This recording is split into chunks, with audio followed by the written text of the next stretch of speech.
ჩვენ ყოველდღე ვკარგავთ კუნთებს, მაგრამ ადამიანები ვამჩნევთ ძალიან გვიან ამას. რეალურად 30 წლიდან ყოველ 10 წელიწადში ერთხელ დაახლოებით 8% ჩვენი კუნთოვანი მასის იკარგება. და ეს პროცესი ძალიან აჩქარებულია მე 60 წლის ზევით. და მე ადამიანები ამას ვამჩნევთ, რომ ანუ რაღაც სხვანაირი ფორმა აქვს ადამიანს, ცხიმი მეტად იზრდება, კუნთები არ აქვს და ადამიანი ამბობს მე რომ რაღაცა არც ვჭამ ბევრს, მაგრამ მაინც ვუქდები, რატომ მემართება ეგეთი რაღაცა. და სინამდვილეში მთელი ამბავი მანდ არის კუნთებში. კუნთებს აქვს სასიცოცხლო მნიშვნელობა ჩვენთვის. კუნთები არის პატარა თუ კი გულია ორგანო ტუმბო ძრავი, ასეთი პატარა ძრავები არის კუნთებიც ჩვენი. ეს კუნთები წვავს გლუკოზას. 80% გლუკოზას, რაც ჩვენში შემოდის, წვავს კუნთები. კუნთები თუ არ არის, რომელიც ამ გლუკოზას დაწვავს, ეს გლუკოზა გადაიქმნება ცხიმად და ადამიანი მერე სუქდება. და მერე მაგიტო გვიკვირს რატო. მეტიც კუნთები აუცილებელია სიმსივნესთან ბრძოლისთვისაც კი. მოქმედებს როგორც ფარი. კუნთები აუცილებელია იმუნიტეტისთვის, ჩვენი იმუნური სისტემისთვის. როცა ადამიანი არის ავად, მას ჭირდება იმუნური უჯრედების რეაქცია, ანუ იმუნური უჯრედების აქტივაცია ჭირდება. ამ იმუნური უჯრედებისთვის აუცილებელი არის ამინომჟავები, ან ცილები. ცილები არის კუნთში და ორგანიზმი აკეთებს იმას, რომ კუნთები იშლება ამ დროს და ეხმარება იმუნიტეტს პირდაპირ. და თუ ადამიანს აქვს ცოტა კუნთები, ადამიანის იმუნიტეტი არის სუსტი. მეტიც კვლევითაც არის დადასტურებული, რომ ასაკში ადამიანს თუ ცოტა კუნთები აქვს, 50% მეტი აქვს სიკვდილის რისკი თითქმის ყველაფრით. ან დაავადებებით და მოტეხილობებით და ასე შემდეგ. სხვადასხვა მიზეზებით სიკვდილის რისკი რო გავასაშუალოთ, 30-50% მეტი აქვს ადამიანს, ვისაც ნაკლები კუნთები აქვს, ვიდრე მეტი კუნთები. ხო, როცა ვამბობთ მეტ და ნაკლებ კუნთებს არ გულისხმობს რაღაც ჰერკულესივით კუნთებს, რო ეს ბურთებივით და ეს ძლიერი ბოდიბილდერებივით კუნთები არა. საუბარია იმაზე, რომ ორგანიზმს გააჩნდეს კუნთოვანი მასა. მეტიც ადამიანს, ვისაც აქვს მეტი კუნთები, სიმსივნის დროსაც კი უკეთესად გადარჩებიან. უფრო მეტი შანსი აქვს გადარჩენის. თუნდაც იმიტომ, რომ ქიმიოთერაპიების დროს ქიმიოთერაპია არის უზარმაზარი სტრესი ორგანიზმისთვის და უზარმაზარი სტრესი ჩვენი იმუნური სისტემისთვის და თუ კუნთოვანი მასა არსებობს, კუნთოვანი მასას აქვს პირველი დამცველობითი რეაქცია. და გაუჩნდება ადამიანს იდეა, რომ მაშინ მსუქანი ხალხი ხო ბევრი ისა აქვს ცხიმი და ან ცხიმი ხომ არაგია რეალურად და ცხიმი არ შველის. არიან ადამიანები, რომელსაც კი აქვს ჭარბი წონა, რო შეხედავ არიან პუტკუნები და მსუქნებიც, მაგრამ მათი კუნთები არის ცოტა. და თუ კი კუნთიანი მსუქანია, ან კუნთიანი ჭარბწონიანი ადამიანი კი, იმის იმუნური სისტემა უკეთესი იქნება შედარებით, ვიდრე უკუნთო მსუქნის, ან უკუნთო ჭარბწონიანი ადამიანის. ეგ ნამდვილად ეგრეა კი. ოღონდ მან ისევ იქაც კუნთები თამაშობს როლს. ან თუ კი ადამიანი მასიურია და უფრო მოგპუტკუნოა, მოკლედ, იქაც მეტი კუნთები აქვს და იქ თამაშობს როლს და არა ის, რომ მეტი ცხიმები აქვს. ეს არის სხვათა შორის სიმსუქნის პარადოქსს რო ეძახიან, რომ არის კვლევები, რომლის მიხედვითაც ადამიანები, რომლებსაც ცოტა მეტი წონა ჰქონდათ, უკეთესად გადარჩებოდნენ რაღაც სიტუაციებში და ამას ეძახიან სიმსუქნის პარადოქსს და სინამდვილეში ეს პარადოქსი მომდინარეობდა იქიდან, რომ იმ პუტკუნად მსუქან ადამიანებს უფრო მეტი კუნთებიც აქვთ ცხიმთან ერთად და კუნთების ხარჯზე გადარჩებიან, იმიტომ რომ სტრესის დროს ის კუნთები იშლება პირველ რიგში და ამას იყენებს. ცხიმს ვერ იყენებს მაგ დროს ეგრე ორგანიზმი, სტრესის დროს, როცა იმუნიტეტს და იმუნურ სისტემას ჭირდება, ცხიმს ვერ იყენებს და კუნთებს იყენებს. და ასაკთან ერთად მოდის რეალურად ჩვენს ორგანიზმს, რომ აი როგორც ჩამრთველი გაფუჭდეს ნახევრად და ყოველჯერზე არ ირთვებოდეს საკმარისად, ან საკმარისად კარგად არანათებდეს ნათურად. დაახლოებით ეგრე არის, რომ კუნთები როდის იზრდება? კუნთები იზრდება, როცა ჩვენ ჭამთ ცილას, მაგრამ ასაკში ჭამთ ცილას და კუნთები არ იზრდება, ან ნაკლებად იზრდება. ეგ არის ერთი მნიშვნელოვანი პრობლემა, რაც ხდება ზოგადად ეს ამინომჟავების ანაბოლიზმი ქვია ამას, რომ ამინომჟავებისგან ცილა შეიქმნას და მერე ცილა გახდეს ის კუნთი რა. კუნთი ცილა ისედაც და კუნთებში წავიდეს მოკლედ რომ ხოლმე ეგ რომ მოხდეს ამისთვის საჭიროა რომ ჩაირთვოს ეს სისტემა ჭამის მერე ცილის ჭამის მერე ჩაირთვოს სისტემა რომ კუნთები შეიქმნას და აი ეგ არ იქმნება ან ნაკლებად იქმნება ამიტომ არის რომ ასაკთან ერთად კუნთების შენარჩუნებისთვის უნდა გააკეთო მეტი ვიდრე აკეთებდი ახალგაზრდობაში, იმიტომ რომ ახალგაზრდობაში შეიძლება იყავი უმოძრაო, მაგრამ კუნთები მაინც გქონდა და ასაკთან ერთად რაც მეტი დრო გავა, კუნთები განილევა და ყველაფრის რისკი მოგემატება. აი ამიტომ გეტყვით რა უნდა გააკეთოთ იმისთვის, რომ კუნთები არ განგელიოთ ასაკში 40 წლიდან უკვე მნიშვნელოვნად უნდა მივაქციოთ ყურადღება, რადგან ნელ-ნელა და საგრძნობლად იწყებს კუნთები განლევას. ერთ-ერთი მთავარი მოთამაშე არის ლეუცინი, ესეთი ამინომჟავაა, რომელიც ჩართავს mTOR, mTOR-ი ესეთი სისტემაა ჩვენ ორგანიზმში, ამ დეტალებს დიდი მნიშვნელობა არ აქვს, მაგრამ ეგ სისტემა არის, მოკლედ, რომელიც ბრძანებას აძლევს ორგანიზმს, რომ ცილები შეიქმნას, გაიზარდოს, აღდგეს, აი ამ აღდგენის, რეგენერაციის, ცილების შექმნის და ზრდის ბრძანებას იძლევა. და აქ არის ხოლმე ერთი ისა შეიძლება მოგისმენიათ რომ გამოდიან ის პროფესორები და ისინი ამბობენ რომ აი ეს mTOR-ზე პირიქით ანუ mTOR-ის აქტივაცია კი არ გვინდა mTOR-ის დათრგუნვა გვინდა ჩვენ და აი mTOR-ის დათრგუნვას ახდენენ ხოლმე შიმშილობით და ესეთებით და ეგ არის კარგი ჯანმრთელობისთვის მე მაგას ამბობენ თუმცა ანუ რაღაცა უპირატესობები რა თქმა უნდა აქვს შიმშილობას მაგრამ რეალურად ხომ არის და რისკს ამბობენ რა რომ ნუ mTOR-ი თუ გავააქტიურებთ მერე სიმსივნე გაიზრდება იმიტომ რომ ის ხო თუ კუნთებს ზრდის სიმსივნეს არ გაზრდის ეგეთი კითხვა ჩდება ჯამში და სინამდვილეში კვლევებით დადასტურებულია რომ ასე არ ხდება ჯერ ერთი რომ ეს mTOR-ის სისტემა არის რეგულირებადი ანუ რომ მიიღებ ცილას ჩაირთვება გამოირთვება სიმსივნეს შემთხვევაში არის მუტაცია რომ როდესაც ისედაც ჩართულია ის ანუ ისედაც ჩართულია და ცილის მიღება სიმსივნის რისკს არ ზრდის. ზოგადად პოპულაციაში თუ რაღაც კონკრეტული შემთხვევა, კონკრეტული რაღაც სიტუაცია შეიძლება რაღაცა ფაქტორზე ითამაშოს, მაგრამ რო ავიღოთ მილიონი ადამიანი, ამათ არ ვაჭამოთ ცილა, იმათ ვაჭამოთ ცილა და სხვა ყველაფერი ერთნაირი იყოს, ვინც ცილას ჭამს, იმაში არ იზრდება სიმსივნის რისკი. პირიქით, შესაძლებელია რომ ამ ანტიიმუნიტეტი დაუსუსტეთ და უფრო მეტი სიმსივნის რისკები გქონდეთ. ამიტომ ის იდეა, რომ ანუ mTOR-ს რადგან ლეუცინია აქტიურებს, mTOR-მა მე სიმსივნის ზრდა არ გამოიწვიოს, ეგ იდეა არ არის რეალურად სწორი და არც არის მიღებული სამედიცინო საზოგადოებაში, მიუხედავად იმისა, რომ დათრგუნვაზე დიდი ამბებია ეხლა, რომ რაღაცა სარგებელი შეიძლება მოიტანოს ორგანიზმისთვის. ახლა არის კითხვა, რომ აი ხო, აი ბუნებრივად ესე თუ არის რა, რომ აი ესე თუ დღეში ვარ კუნთები გარდაუვალია თუ ჩვენ შეგვიძლია რამის გაკეთება, პასუხი ამაზე არის რომ 95% შენი კუნთები შეგიძლია შეინარჩუნო და მეტიც თუ კი სათანადოდ მოეპყრობი შენს ორგანიზმს კუნთების ზრდაც შესაძლებელია. ეგეც ძალიან მნიშვნელოვანია, რომ ვიცოდეთ, რომ 60 წლის ზევითაც შესაძლებელია კუნთების ზრდა, იმიტომ რომ ადამიანებს გქონიათ, რომ რაღაც დროის ჩემი კუნთებია, რაღაც დროის მე რომ კარგ ფორმაში ვიყო, რა დროისია, მაგრამ ეგრე არ არის, ყოველთვის შესაძლებელია, რომ ნუ შენი თავის უკეთესი ვერსია იყო. ნებისმიერ დროს და ნებისმიერ ასაკში. მეტიც მაგალითად ერთი თვე ვარჯიშითაც კი შესაძლებელია, რომ შენი კუნთების ძალა 30%-ით გაზარდო.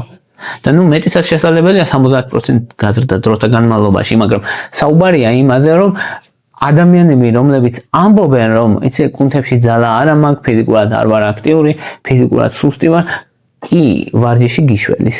კი უნდა ივარჯიშო და კუნთებში ძალა მოგემატება. ეგ არის პირდაპირი პასუხი და სხვა პასუხი მაგაზე არ არსებობს. კუნთებს გავარჯიშებ, ძალა მოგემატება. ყველაზე მთავარი რაზეც დგას კუნთების მომატება არის სამი რამე. ეს არის ვარჯიში, რა თქმა უნდა, მეორე არის ცილების მიღება და მესამე არის ფიზიკური აქტივობა.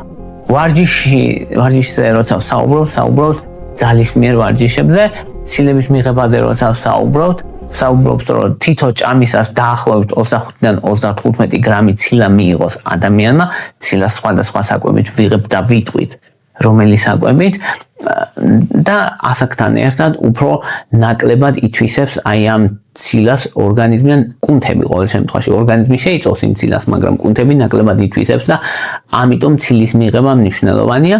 ეხლა ვთქვათ, საუკეთესო წყაროებია ცილების.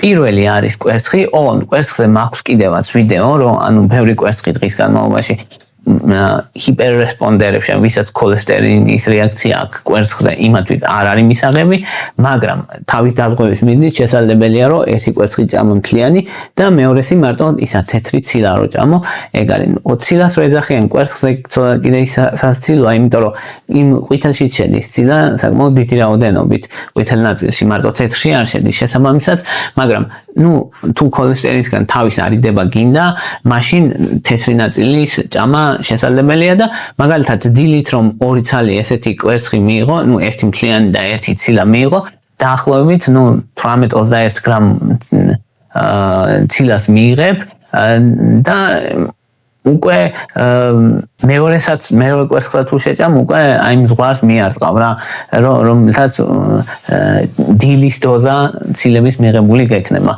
ანუ კვერცხი ამ შემთხვევაში ერთ-ერთი საუკეთესოა, მოხარშული კვერცხი და კვერცხი მიიჩნევა ოქროს სტანდარტად ცილებში, ანუ ცილების ამბავში კვერცხი არის ოქროს სტანდარტი, მიიჩნევა რომ კვერცხის ეფექტურობით იზომება მოკლედ სხვა ცილების ეფექტურობა, რადგან კვერცხის 95% დაახლოებით შეიწოვს ჩვენი ორგანიზმი, ანუ ადვილად ინელებს ძალიან და სრული ამინომჟავების კომპლექსი გააჩნია კვერცხს. ეგა ძალიან დიდი უპირატესობა. მეორე მნიშვნელოვანი საკვები არის მჭლე ხორცი. მჭლე ხორცში ქათამი და ძროხა იგულისხმება უმეტესად.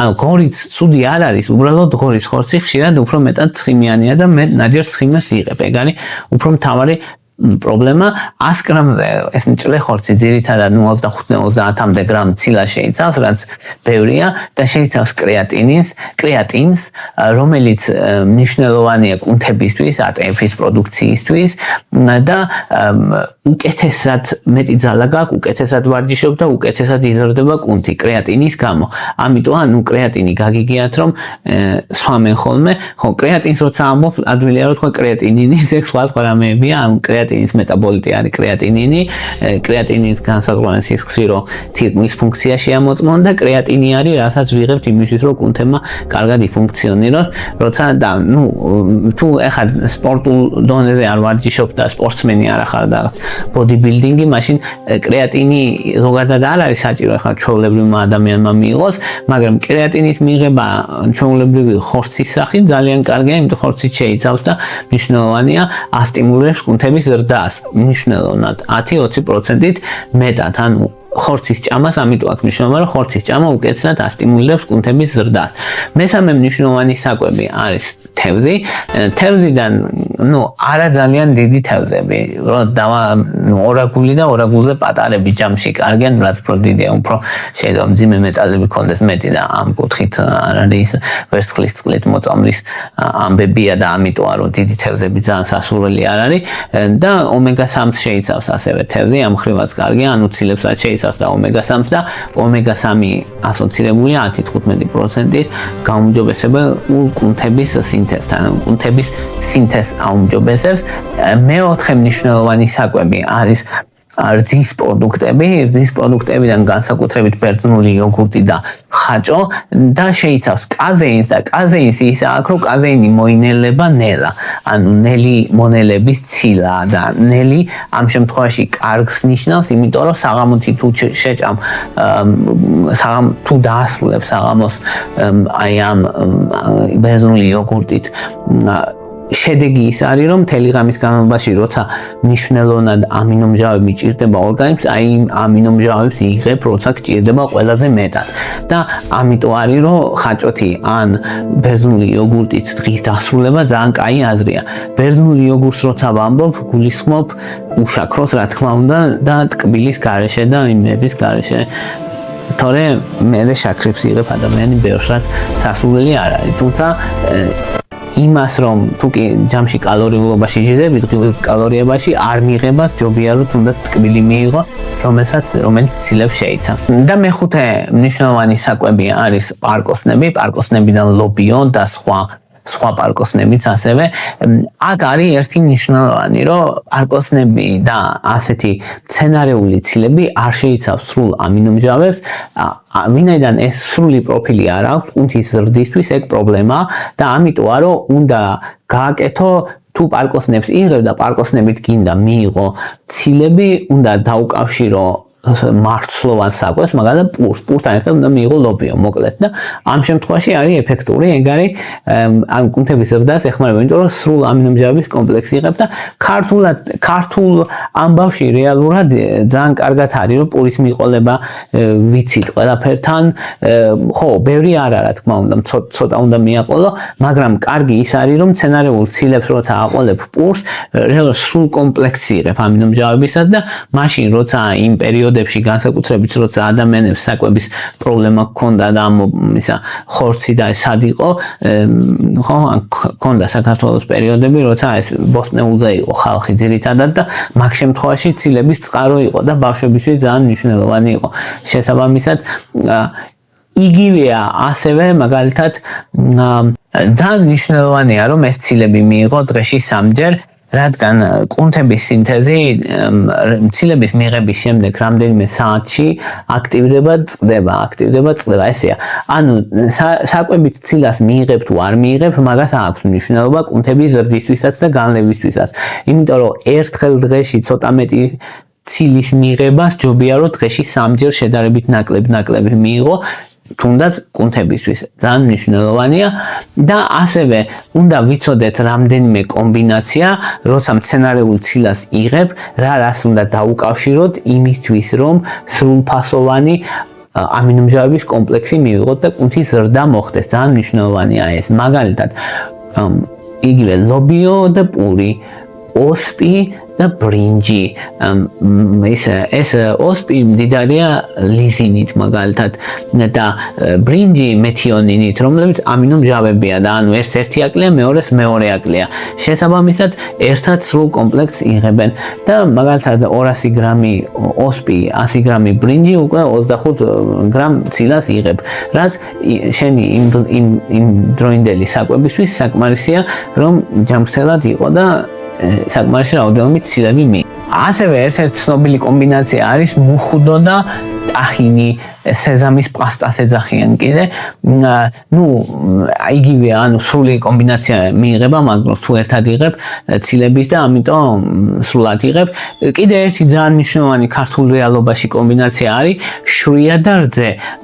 შვრია და რძეს რძეს უკეთებენ ხოლმე, შეიძლება იმ ხრივ არა, რომ რაღაც კალციუმს მაინც კარგავთ და რაღაც მან დიდი როლი არ ქონდეს, მაგრამ იმ ხრივ რომ სრული ამინომჟავები მიიღო, ნამდვილად სასარგებლო, ან შვრია და ბერძნული იოგურტიც.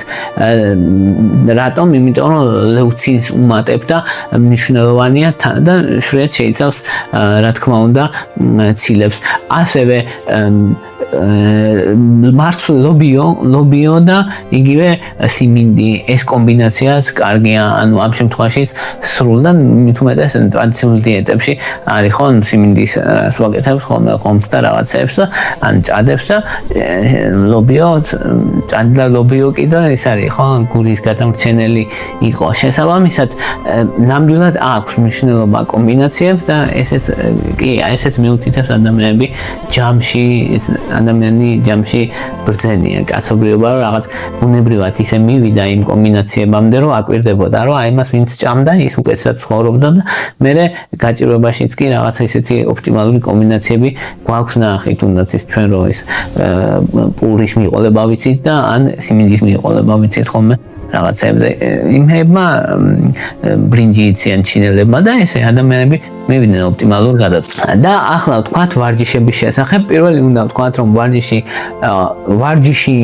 ვარჯიშად არის აუცილებელი იმისთვის რომ კუნთები ავარჯიშო არ არის აუცილებელი რთული ვარჯიშები პირველი რაც აუცილებლად უნდა ვთქვა არის უბრალოდ სიარული ან 12000 ნაბიჯის გავლა დღის განმავლობაში ეგ არის გარდაულად მნიშვნელოვანი და აუცილებელი მეორე არის რომ დიდი კუნთების ვარჯიშები არის ყველაზე თავარი მაგალითად ბუქნი 4 თავა კუნთი ქვია საჯდომი კუნთი და ძირითად კუნთებს ავარჯიშებს ბუქნი არის ერთ-ერთი ყველაზე მთავარი სიარულის დროს რა კუნთებიც ვარჯიშდება კიბებზე ასვლისას რა კუნთებიც ვარჯიშდება და დამოუკიდებლობის კუნთებს ეძახიან ხოლმე ბუქნების დროს რა კუნთებიც ვარჯიშდება თითქმის 60-70% კუნთოვანი მასის ამ დროს ვარჯიშდება ამიტომ ერთ-ერთი საუკეთესო ვარჯიში არის კუნთები 3 მისვლა 8-12 გამეორება ეგ არის ოპტიმალური რეჟიმი და ერთი თვის განმავლობაში თუ ბუქნებს აკეთებ 40%-ით ძლიერდება შენი კუნთი იმასთან შედარებით თუ არ ვარჯიშობდი მეორე მნიშვნელოვანი ვარჯიში არის უბრალოდ წონების აწევა ხო წონების აწევა ნეიტრალური პოზის კუნთების აქტივაციას ახდენს და მნიშვნელოვანია ასევე ზურგის კუნთების შესაძლოა ერთ-ერთი საუკეთესოა, თუმცა არ არის სავალდებულო და აუცილებელი რაღაც მძიმე წონებით დაიწყოთ. ყოველთვის როცა წონებით ვარჯიშს იწყებთ მცირეთი და მერე პროგრესიულად უნდა გაზარდო დატვირთვა ნელ-ნელა.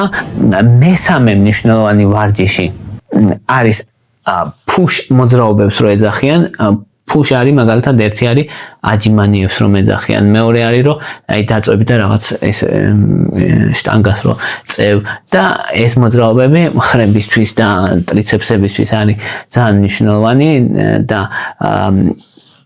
ესეც მნიშვნელოვანი ჯგუფს კუნთებისას ავარჯიშებს და მეოთხე მნიშვნელოვანი ვარჯიში არის pull მოძრაობებს ეძახიან აი ესე აზიძებს ან ესე აზიძებს ესეც ძალიან მნიშვნელოვანია განსაკუთრებით ასაკში რაც შედის ადამიანი და მეხუთე მნიშვნელოვანი ვარჯიში არის ჰინჯი ნუ ჰინჯი აი დასერჩეთ და ნახავთ ის როგორ უნდა გააკეთოთ მისი ის სწორად YouTube-ზე ძალიან ბევრი ვიდეოებია ჰინგე ესე იწერება და ნუ ცოტა წონებითაც შესაძლებელია მისი გაკეთება ეს ჰინჯიც ერთ-ერთი ძალიან მნიშვნელოვანი ვარჯიში სასურველია ეს ძალისმიერი ვარჯიშები რომ 3 სესია მაინც 40 წუთი გააკეთო კვირაში 3 და ამ დროს ნუ დაახლოებით კუნთების 80-90% უნდა გაავარჯიშო და ზუსტად ასე კუნთების 80-90% შენარჩუნებას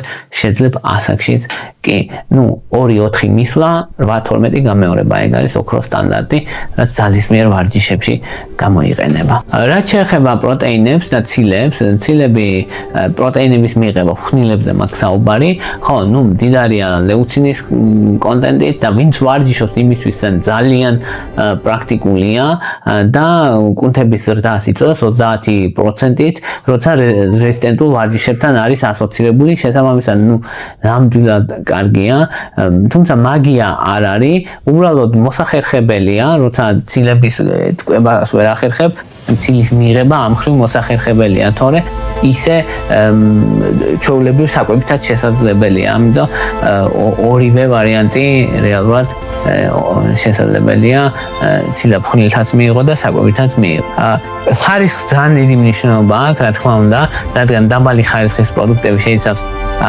კონტამინანტებს მაგალითად მძიმე მეტალებს და სხვა კომპონენტებს რომლებიც ამიტომ არის რომ ხარისხს ძალიან დიდი მნიშვნელობა აქვს მანდ და third party tested products ეძახიან ანუ უნდა იყოს მესამე ლაბორატორიის მიერ გადამოწმებული ანუ არადაინტერესებული ლაბორატორიის მიერ და მაგ შემთხვევაში რომ იყოს ისა ნამდვილი მნიშვნელოვანია და ნუ ზოგი ადამიანების დისკომფორტია მაგალითად და ამიტომ არის რომ სხვა ფორმულირებებია მაგალითად ეს ვეიცილები, შრატის ცილები, სხვა ცილები არსებობს კიდე სხვა პროტეინები რომელსაც ისა ხო არის კიდე მითი რომ ეს პროტეინები აზიანებს თირკმელებს ნუ ან სიმსივნეს იწვევს ეგრე არ არის თუ ადამიანს ჯანმრთელი აქვს თირკმელის დაზიანებას არ იწვევს თუმცა ის ფაქტია რომ ადამიანს ვისაც თირკმელის პრობლემები აქვს ხოლმე იმას უზღუდავენ ცილების მიღებას, თუ უკვე თითქმის პრობლემები აქვს სერიოზული ადამიანს და არა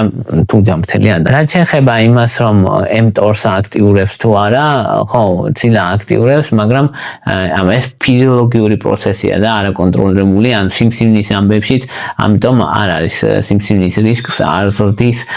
ყოველ შემთხვევაში რამე ხელშესახები არ აქვს, რომ ან პროტეინების მიღება სიმსივნის რისკს ზრდის დოზებში, იმ დოზებში, რაც რეკომენდირებულია, როგორც წესი, ეგ საფრთხე არ არის. აი ეს იყო რის თქმაც მინდოდა, მადლობა რომ მისმენდით, მადლობა რომ გაინტერესებთ, თუ მოგწონთ ჩემი ვიდეოები დალაიქეთ, თუ მოგწონთ ჩემი არხი გამოწერეთ, მადლობა ინტერესისთვის.